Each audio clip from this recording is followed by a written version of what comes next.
one thing with Keir Starmer is becoming more than obvious, and his government for that matter, is that they've got an awful lot to answer for. It's not just Starmer, it's previous governments as well. But at the moment, we've got the sum of our parts. We've got what we've ended up with, a series of broken promises, a series of election pledges, which quite frankly aren't worth toilet paper, and all the problems that come with it.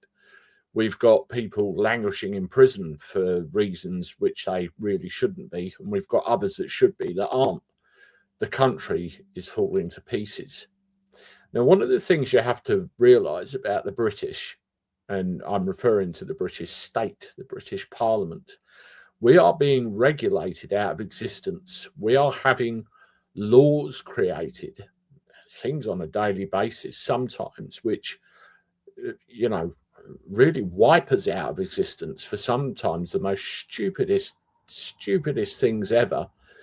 And a lot of what's going on is bad law in that it subverts or completely ignores a portion of what's come before, actual things to protect us.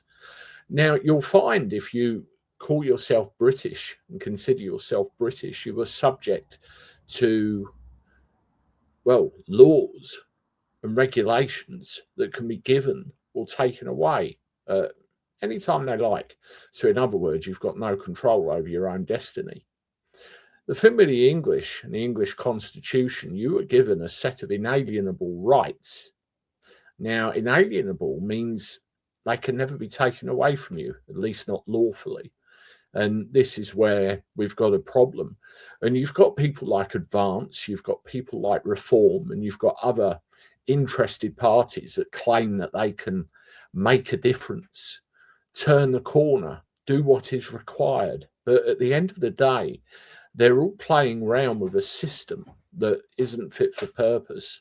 And they're all playing around with a system that for at least the last 300 years, probably more, has piece by piece dismantled our right to exist and our right to lead private, uninterrupted lives. It really is a disgrace. I tend to think looking to the past for solutions can lead to very big answers to some of our current real world problems. And one of those is looking back at that constitutional history. And one of the things that happened way back when is the fact that in the early 1970s, all of this stuff, they stopped teaching you. In schools, whatever it happened to be, just stop teaching you. So you get an idea straight away that you've got a whole generation of people, and I include modern day lawyers in this, that haven't got a clue about how things really are supposed to work. It's despicable. What I want to read to you now is an article that I put together on X, which goes through everything. It's very important, very concise, and tells you without a shadow of a doubt what's going on. I'd like you to listen to it. I'd like you to take it in. And most importantly of all, I'd like you to share it, because people need to understand this. All of this, like the bookshelf behind me, is written in books, in law books, which are centuries old, some of them, and a lot of that law still stands today. And if they try and tell you it hasn't, it's utter bullshit, because it's been removed illegally. As I said, bad law needs to be dealt with.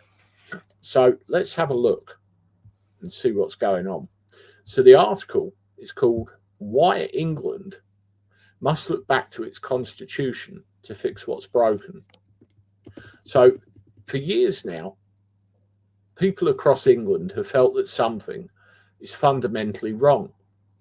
Wages stagnate, accountability disappears, power feels distant, unresponsive, untouchable.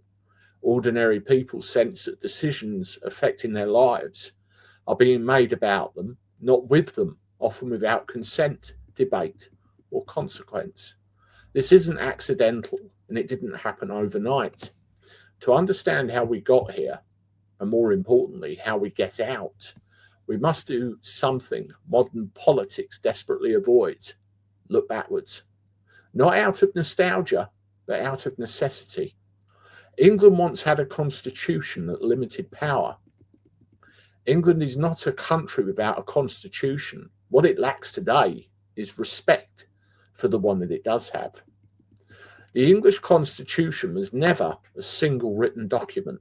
It was a body of principles, rights, and restraints built over centuries through struggle, precedent, and bloodshed. Amongst its cornerstones were the Magna Carta of 1215, limiting arbitrary power. Common law, rights derived from customs and precedent, not government permission. It's very important. The Petition of Right of 1628, limits on taxation, imprisonment. The Bill of Rights, 1689, supremacy of law over rulers. The Act of Settlement, 1701, the independence of the judiciary. And I'm only scratching the surface there. Together, these formed a system where power flowed upward from the people, not downward from the state. Now, one of the things, you look at the Bill of Rights, part of that has been illegally changed to mean that that flow of power is the other way around. Crucially, many of these rights were understood to be inalienable, inherited, not granted. Inalienable rights are not gifts from government. An inalienable right is one you possess by virtue of being free.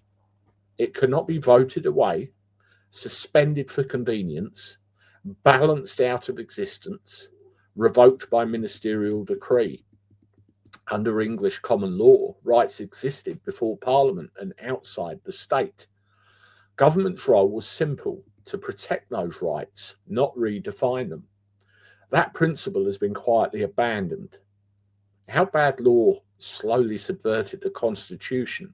The greatest damage to English liberty didn't arrive with tanks or coups. It arrived with paper, statute by statute, regulation by regulation, emergency by emergency. It's time the public were told it's temporary, it's for safety, it's proportionate, it's necessary. You remember those lines every time?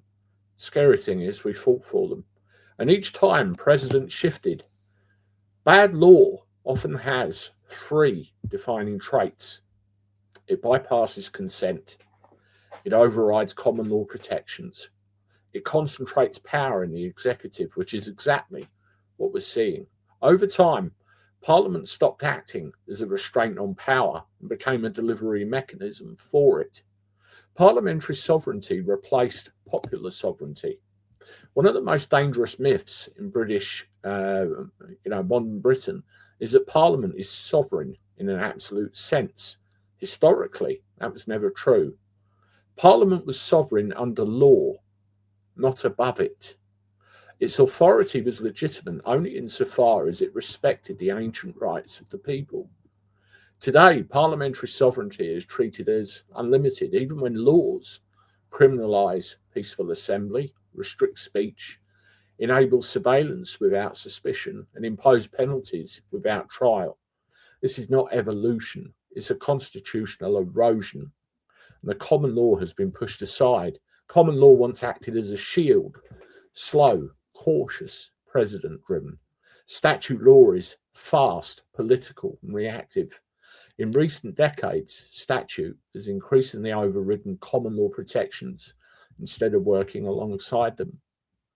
Rights once defended by judges are now subject to ministerial guidance, statutory instruments, and regulatory bodies, insulated from public accountability. The result? Less certainty, less protection, more discretion for the state. Discretion is the enemy of liberty. Why looking backwards is the only way forward? We cannot fix modern problems using frameworks that cause them. That's very important.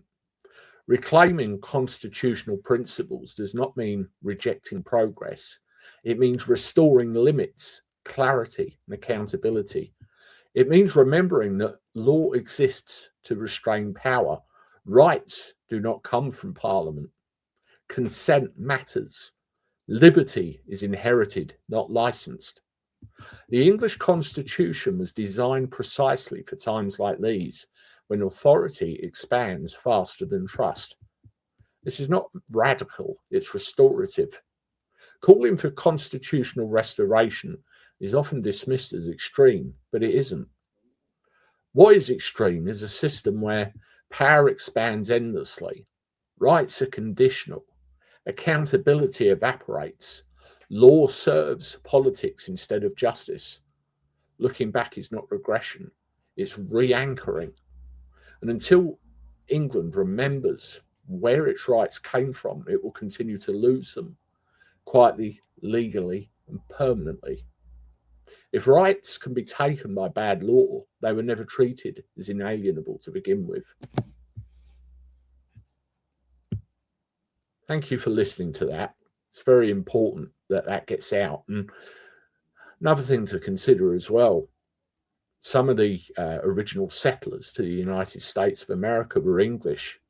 They took the Constitution with them because that's how they wanted to live. What do you think some of the early basis of the American Constitution was taken from? Where do you think some of the setup of how the United States now runs itself was taken from? You guessed it, England. We've got so much to lose here and everything to gain. Think about what I said. Think about what you will do about it. Meanwhile, hit the like button, subscribe to the channel, share my stuff. I'll talk to you soon. Toodaloo.